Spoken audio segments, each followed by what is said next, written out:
सीधे मुद्दे पर आते हैं। आज के इस एक्सप्लेनर में हम इतिहास के पन्नों को पलटते हुए एक ऐसी यात्रा पर चलने वाले हैं जहां एक लैब की छोटी सी मासूम सी वैज्ञानिक घटना समय के साथ मानव अस्तित्व के लिए सबसे बड़ा खतरा बन गई। इसे आप एक डोमिनो इफेक्ट कह सकते हैं। तो चलिए एक इतिहासकार के नजरिए से देखते हैं कि कैसे एक छोटी सी चिंगारी ने पूरी दुनिया को हमेशा के लिए बदल कर रख दिया। अब सबसे बड़ा सवाल ये है कि आखिर 1895 में एक प्रयोगशाला के अंदर चमकने वाली एक साधारण सी प्लेट से दुनिया के सबसे विनाशकारी हथियार तक का सफर कैसे तय हुआ। ये सिर्फ एक वैज्ञानिक खोज की कहानी बिल्कुल नहीं है। ये कहानी है इंसानी जिज्ञासा की, और उससे भी ज्यादा उस जिज्ञासा के अकल्पनीय परिणामों की। तो शुरुआत करते हैं हमारे पहले हिस्से से, एक मासूम शुरुआत और आकस्मिक खोजें। कहानी शुरू होती है 19वीं सदी के आखिर में। उस वक्त वैज्ञानिक बस अपनी जिज्ञासा के लिए यूं ही नए उपकरणों के साथ खेल रहे थे।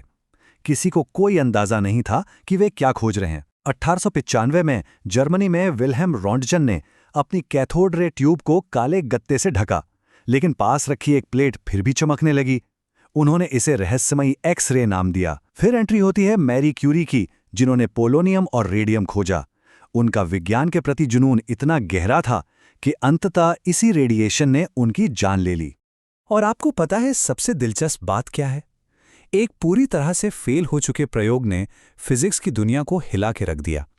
हेनरी बैकरल यूरेनियम पर सूरज की रोशनी का असर देखना चाहते थे, लेकिन जब कई दिनों तक मौसम खराब रहा, बादल छाए रहे, तो झल्लाहट में उन्होंने यूरेनियम और फोटोग्राफिक प्लेट को एक अंधेरी दराज में रख दिया। कुछ दिन बाद जब उन्होंने प्लेट निकाली तो उस पर गहरे निशान थे। यूरेनियम बिना किसी रोशनी के खुद ब खुद ऊर्जा छोड़ रहा था। इसे ही स्पॉन्टेनियस रेडिएशन कहा गया। अब हम आते हैं अगले अहम पड़ाव पर, न्यूक्लियस को खोलना और परमाणु की वास्तुकला को समझना। तो रेडिएशन तो मिल गया, लेकिन ये अदृश्य और विशाल ऊर्जा परमाणु के अंदर छिपकर कहाँ बैठी थी? ये एक पहेली बन गई। हर वैज्ञानिक ने अपने से पहले वाले की गुत्थी सुलझाई। 1905 में आइंस्टाइन ने अपनी E=mc² इक्वेशन से बताया कि द्रव्यमान ऊर्जा में बदल सकता है। फिर 1908 में रदरफोर्ड ने दिखाया कि सारा द्रव्यमान केंद्र में है, जिसे न्यूक्लियस कहते हैं।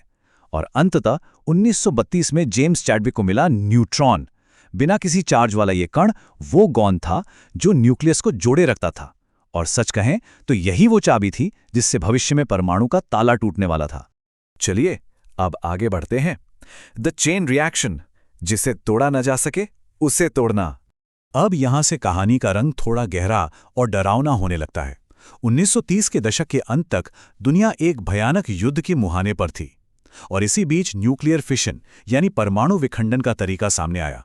ओटो हान और फ्रिट्ज स्ट्रासमैन ने जब यूरेनियम पर न्यूट्रॉन दागा तो परमाणु टूट गया। वैज्ञानिक लीजा माइटनर ने समझाया कि जो द्रव्यमान गायब हुआ वो दरअसल आइंस्टाइन की थ्योरी के हिसाब से शुद्ध ऊर्जा में बदल गया था। पर सबसे खतरनाक बात यह थी कि इस टूटने की प्रक्रिया में 3 नए न्यूट्रॉन निकलते थे जो आगे और परमाणुओं को तोड़ते चले जाते। यही थी चेन रिएक्शन की शुरुआत। इस अकल्पनीय ऊर्जा को देखकर वैज्ञानिक लियो सिज़लार्ड तुरंत समझ गए कि क्या होने वाला है।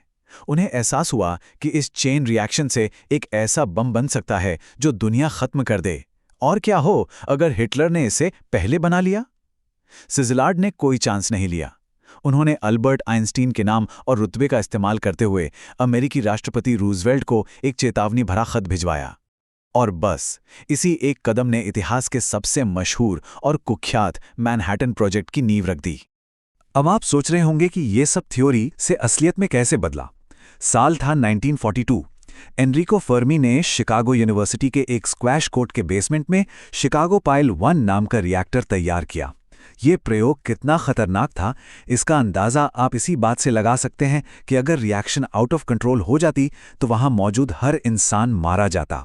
बैकअप प्लान क्या था? एक वैज्ञानिक हाथ में लिक्विड कैडमियम से भरी बाल्टी लेके खड़ा था ताकि इमरजेंसी में उसे रिएक्टर पर डाल सके। खुशकिस्मती से प्रयोग सफल रहा और इंसान ने पहली बार इस भयानक ऊर्जा को कंट्रोल कर लिया।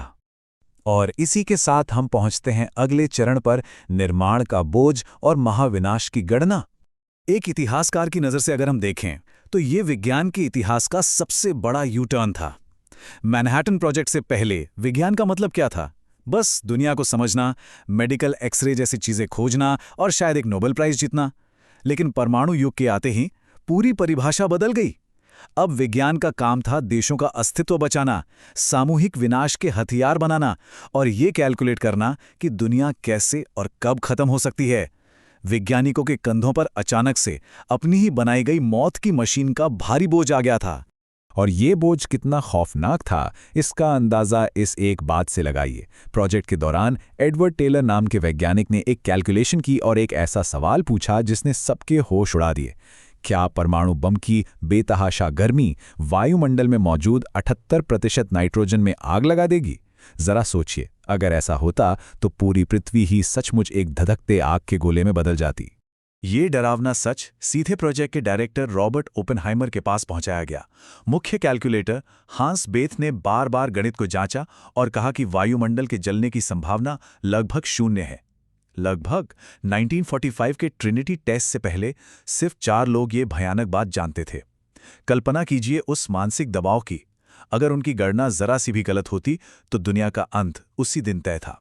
खैर, वायुमंडल तो नहीं जला, लेकिन जब हिरोशिमा पर बम गिरा तो एक बेहद खौफनाक और नई चीज देखने को मिली जिसे फायरस्टॉर्म कहते हैं।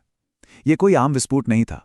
आग की बेतहाशा गर्मी ने हवा को इतनी तेजी से ऊपर उठाया कि नीचे एक विशाल वैक्यूम बन गया। उस खाली जगह को भरने के लिए आसपास की हवा तूफान की स्पीड से अंदर आई और उसने हर चीज को आग के केंद्र की तरफ खींच लिया। मतलब हमारे ही वायुमंडल ने खुद इस विनाश को कई गुना अधिक शक्तिशाली बना दिया था। और अब हम आते हैं आज के दौर पर, न्यूक्लियर विंटर और उसके आधुनिक परिणाम। शीत युद्ध का दौर आते आते दुनिया म्यूचुअली अशोर्ड डिस्ट्रक्शन यानी दोनों तरफ से पक्की तबाही के साए में जीने लगी थी। लेकिन तभी 1983 में कार्ल सेगन और उनकी TTAPS टीम ने न्यूक्लियर विंटर की थ्योरी दी। इससे पहले वैज्ञानिक लुइस एल्वारेज बता चुके थे कि कैसे एक एस्ट्रॉयड के बाद उड़ी धूल ने सूरज को ढककर डायनासोर खत्म कर दिए थे। कार्ल सेगन ने यही थ्योरी परमाणु युद्ध पर लागू की। उनका सीधा सा निष्कर्ष था, परमाणु युद्ध में कोई जीतता नहीं है। जो देश पहले हमला करेगा वो भी इस न्यूक्लियर विंटर यानी परमाणु सर्दी की चपेट में आकर मारा जाएगा। न्यूक्लियर विंटर असल में दिखेगी कैसी? ये दिल दहला देने वाला मंजर होगा। बम फटने से करीब 1 अरब टन काला धुआं और कालिक वायुमंडल में भर जाएगी। पूरी धरती का औसत तापमान गिरकर -25 डिग्री सेल्सियस हो जाएगा। सूरज की रोशनी 90% तक कम हो जाएगी।